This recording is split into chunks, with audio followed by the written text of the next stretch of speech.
The work I will be presenting today was performed by Sarah Geza, who was a student in our lab last spring. I have nothing to disclose. So as you may know, malnutrition is a common complication of chronic liver disease. Its prevalence is about 55 to 95% depending on the nutritional assessment tool that we use.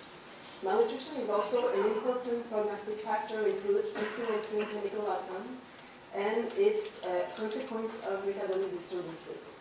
Malnutrition also exacerbates severe muscle loss, and it also precipitates the development of hepatic encephalopathy. So new management strategies focusing on improving nutritional status and attenuating cirrhosis-related complications are an unmet clinical need. The rationale behind our work is that chronic liver disease may lead to metabolic state alteration, which may lead to malnutrition and muscle mass loss, hence increasing the risk of developing hepatic encephalopathy.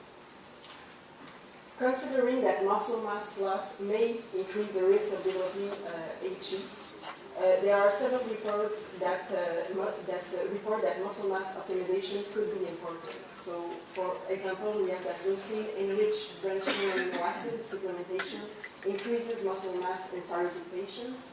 Also, that physical exercise might improve muscle mass in patients with cirrhosis, as observed in older adults. And also, a moderate exercise program associated with leucine supplementation improved muscle mass in cirrhotic patients. So, taking these interesting reports into account, we formulated the following hypothesis: that supplementation with branched-chain amino acid leucine and exercise training could attenuate muscle mass loss and prevent HE in experimental chronic liver disease. So to test our hypothesis, we induced chronic liver disease and HE in rats following 6-week bile duct ligation. 5 experimental groups were tested. So the first one was BDL. The second group, BDL receiving leucine. The third group, BDL exercising. The fourth group receiving both treatments. And finally, the sham-operated rats.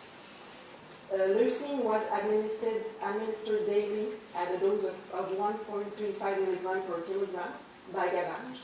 And the rats that were exercising in group 3 and 4 were doing so every other day at a speed of 10 centimeters per second on a treadmill. So we did different measures. The first one was body weight. We also measured gastrocnemius mass and circumference.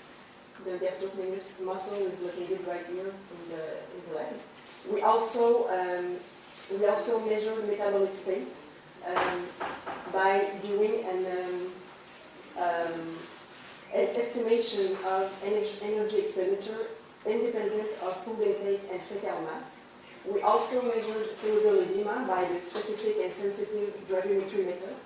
And finally, we assessed cognitive and psychomotor functions by performing some behavioral tests. So here are some of the results that we obtained. First of all, we observed a decreased gain in body weight in BDL rats compared to sham-operated controls. And this decrease was also observed in the other experimental groups.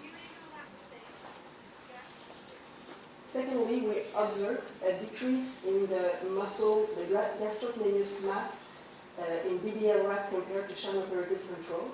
And we can see that this decrease is attenuated in rats receiving leucine and exercising.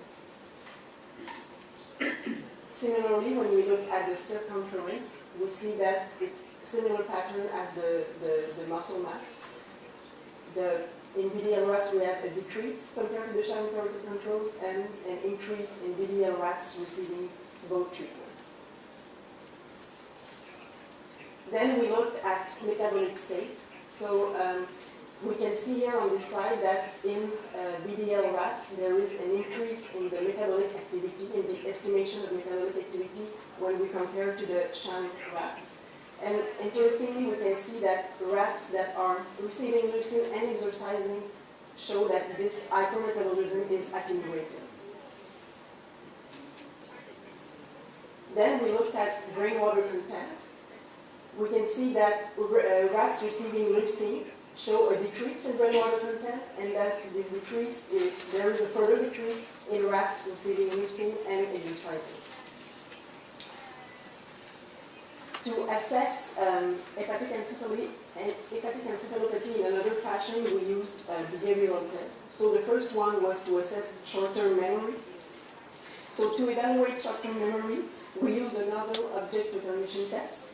Rats were placed in a plexiglass box with 2 objects for 5 minutes, and 1 hour later, one object was replaced with another one, a new one, and the exploration time of novel and familiar objects was calculated after viewing the camera returns. So what we can see here is that there is a decrease in the recognition of familiar object on total exploratory time in BDL rats compared to sham operated control. And we can see that the rats receiving leucine or exercising show a tendency to increase their short-term memory, and that there is a further increase when rats are receiving leucine and exercising as well. Finally, we assessed anxiety using the open field test. So rats were released in an open field for 10 minutes, and their locomotion activity was recorded by a computerized system. So at the top, we can see representative trajectory showing BDL are less prone to travel in center, indicating an anxiety-like behavior. And at the bottom, we can see that the graph illustrates quantitation and show decreased time passed in center in BDL rats, and that there is an increase in this time passed in center in BDL rats receiving leucine and exercising, indicating less anxiety in these rats.